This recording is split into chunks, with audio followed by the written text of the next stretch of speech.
Baiklah, Assalamualaikum warahmatullahi wabarakatuh. Sebelumnya perkenalkan, nama saya Setio Winaryo, NIM 200865586, Prodi Pendidikan Jasmani, Kesehatan, dan Rekreasi.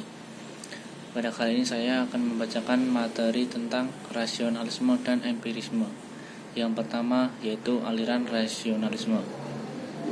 Aliran rasionalisme ini beranggapan bahwa sumber rasionalisme adalah paham yang mengajarkan bahwa sumber pengetahuan satu-satunya yang paling benar adalah rasio atau akal budi. Secara etimologis, rasionalisme berasal dari bahasa Latin, yaitu rasio, yang berarti akal. Dan menurut Lassey menambahkan juga bahwa berdasarkan akar, katanya rasionalisme adalah sebuah pandangan yang berpegang bahwa akal merupakan sumber bagi pengetahuan dan pembenaran. Pengetahuan manusia adalah rasio. Jadi dalam proses perkembangan ilmu pengetahuan yang dimiliki oleh manusia harus dimulai dari rasio. Tanpa rasio maka mustahil manusia akan dapat memperoleh ilmu pengetahuan. Rasio itu sendiri adalah berpikir. Maka berpikir inilah yang kemudian membentuk pengetahuan. Dan manusia yang berpikirlah yang akan memperoleh pengetahuan. Semakin banyak manusia itu berpikir, maka semakin banyak pula pengetahuan yang didapat. Berdasarkan pengetahuanlah manusia berbuat dan menentukan tindakannya, sehingga nantinya ada perbedaan perilaku, perbuatan, dan tindakan manusia sesuai dengan perbedaan pengetahuan yang didapat tadi. Namun demikian, rasio tidak bisa berdiri sendiri. Ia juga butuh dunia nyata, sehingga proses pemerolehan pengetahuan ini adalah rasio yang bersentuhan dengan dunia nyata di dalam berbagai pengalaman empirisnya. Maka dengan demikian, seperti yang telah disinggung sebelumnya, kualitas pengetahuan manusia ditentukan seberapa banyak rasionya bekerja.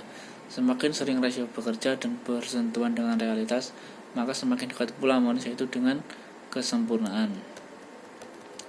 Kaum rasionalisme berdalil bahwa karena pikiran dapat memahami prinsip, maka prinsip itu harus ada.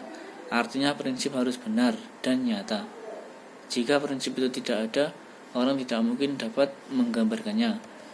Dalam perkembangannya, rasionalisme diusung oleh banyak tokoh, masing-masingnya dengan ajaran yang khas, namun tetap dalam satu koridor yang sama.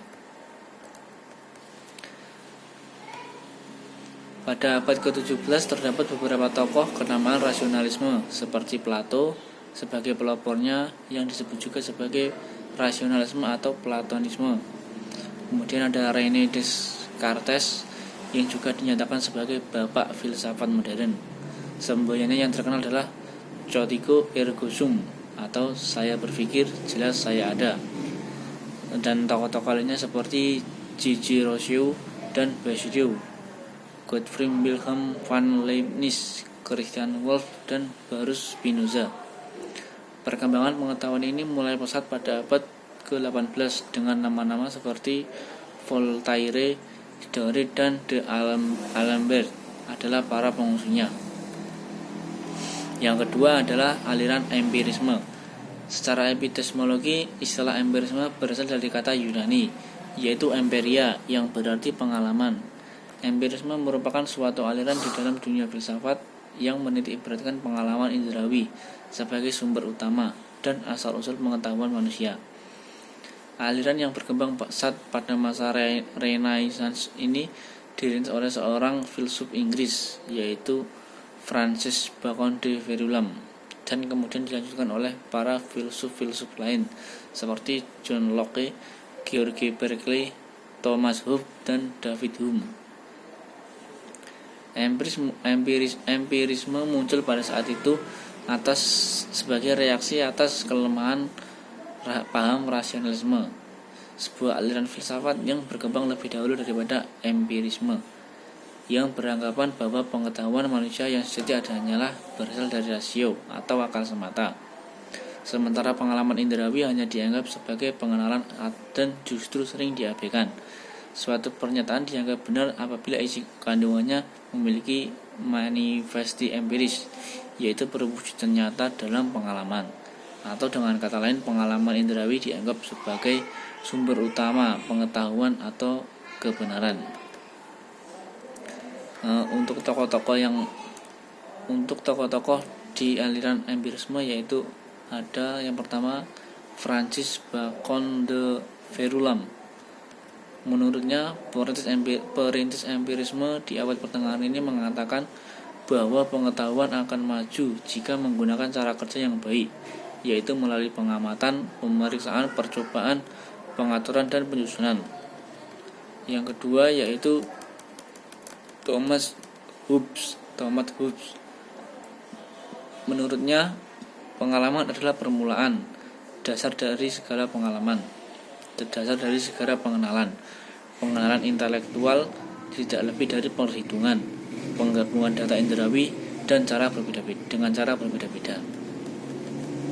Yang ketiga yaitu John Locke. Ia menegaskan bahwa pengalaman adalah satu-satunya sumber pengenalan. Akal budi manusia sama sekali tidak dibekali oleh ide bawaan. Akal manusia juga sehelai kertas putih kosong yang akan terisi dan ditulisi dengan pengalaman indrawi. Yang keempat yaitu George Berkeley. Ia adalah seorang filsuf Irlandia yang mengungkapkan idealisme pengamatan. Artinya segala pengetahuan manusia didasarkan atas pengamatan. Karena pengamatan itu selalu bersifat konkret, maka anggapan umum sama sekali tidak ada. Dunia luar tergantung sepenuhnya pada pengamatan subjek yang mengamati. Berkeley terkenal dengan ungkapannya "Esse est percipi", yaitu sesuatu ada karena diamati. Yang kelima yaitu David Hume, pencetus empirisme radikal yang juga dianggap sebagai puncak empirisme. Hume sangat kritis terhadap masalah pengenalan dan pengetahuan manusia, sehingga ia sampai pada kesimpulan yang menolak substansi dan kausalitas setiap perubahan karena sesuatu. Baiklah, hanya itu saja mungkin materi yang dapat saya sampaikan. Kurang lebihnya saya mohon maaf. Saya akhiri. Wassalamualaikum warahmatullahi wabarakatuh.